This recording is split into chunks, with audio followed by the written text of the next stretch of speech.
ചോതി നക്ഷത്രത്തിന്റെ സ്വഭാവം രൂപപ്പെടുന്നതിൽ തുലാൻ രാശിയുടെ അധിപനായ ശുക്രനും നക്ഷത്രാധിപനായ രാഹുവും ഒരുപോലെ സ്വാധീനം ചെലുത്തുന്നു. ശുക്രൻ നൽകുന്ന കലാപരമായ അഭിരുചിയും ആഡംബരപ്രിയവും രാഹു നൽകുന്ന അസാധാരണമായ ചിന്താഗതിയും ഇവരിൽ ഒത്തുചേരുന്നു. വായുദേവന്റെ സ്വാധീനം മൂലം ഇവർ എപ്പോഴും ചലനാത്മകത ഇഷ്ടപ്പെടുന്നവരും ഒരു സ്ഥാനത്ത് ഉറച്ചു നിൽക്കാൻ പ്രയാസമുള്ളവരുമായി മാറുന്നു. രാശി തുലാൻ രാശി.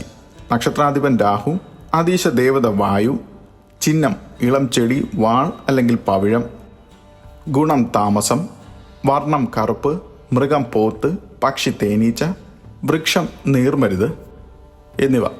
ചോതി നക്ഷത്രത്തിന്റെ പ്രധ്വംസ ശക്തി എന്നത് കാറ്റിലൂടെ വിത്തുകൾ ചിതറുന്നതിലൂടെ അറിവിനെയും ആശയങ്ങളെയും ലോകമെമ്പാടും വ്യാപിപ്പിക്കാനുള്ള കഴിവിനെയാണ് സൂചിപ്പിക്കുന്നത്.